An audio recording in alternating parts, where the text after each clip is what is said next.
Hey coaches! So today is part 4 of the inviting series, and today we're going to be talking about turning a no into a go.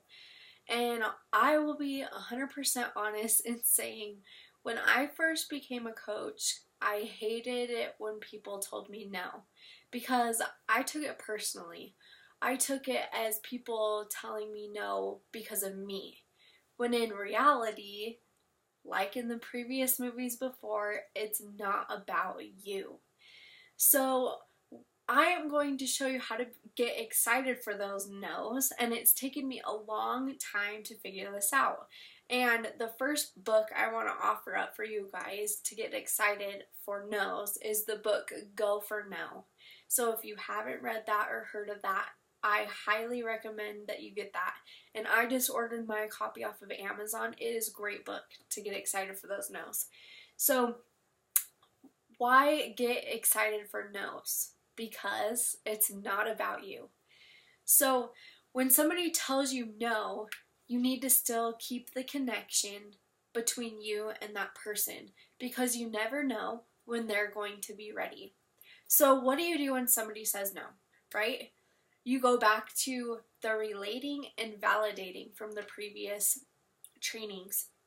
So you need to get excited because you know what to do with the no. So if they say, well, I don't have the money, then you need to make sure that you validate that reason and say, oh, I can completely understand. I've been there too and I haven't been able to afford it.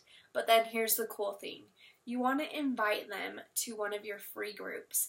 So whether it be your 5-day clean eating group or your water challenge, whatever free group you have available, you want to offer it up to them.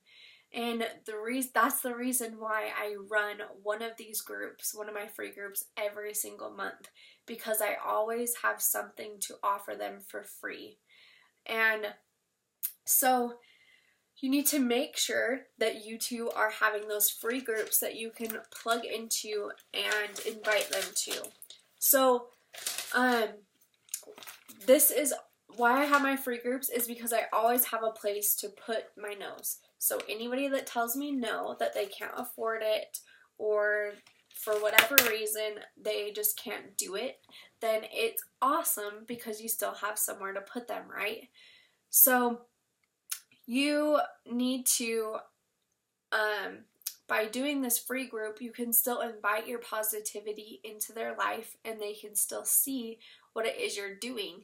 And at the end of all my groups, I always invite them to one of my bigger groups. So don't forget that. And I only do that at the very end so that they don't feel pressured in doing it either. So what comes from the no, though, from them saying no and by adding them to this free group, is the connection, because obviously the group is free. You aren't getting any commission off of it. They aren't joining as a coach, so you don't get any bonuses.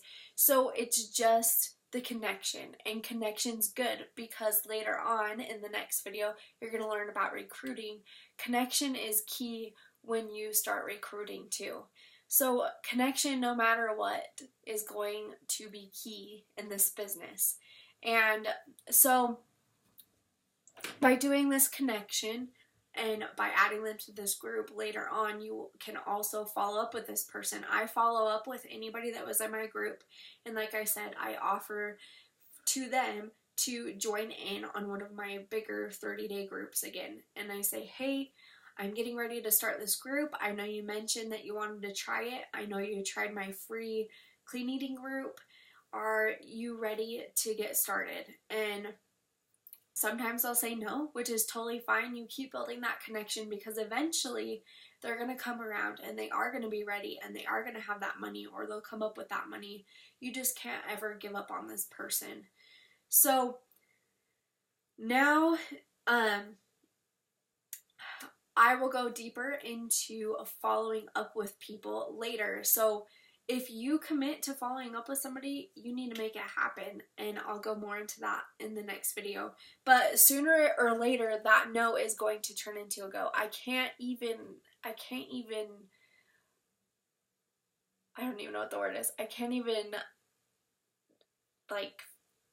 tell you guys how much and how important a follow-up is, especially when you tell them to follow up, and how important it is to follow up with those people that are in your free groups, because if you don't follow up with them, then you could potentially be losing a potential customer or a potential coach, and you're not only doing that, but you're also failing at building a relationship as a coach.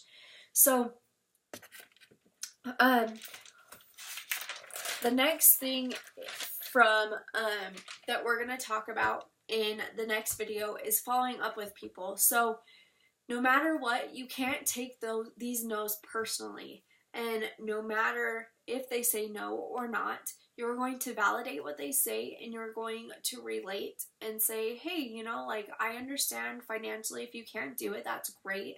I have this free 5-day clean eating group that I could add you to. Would this be something that you're interested in? Because that way you aren't putting them on the back burner and making them feel bad for not being able to afford the challenge pack or anything else for that matter. And that way it gives them kind of a little taste of what it's like.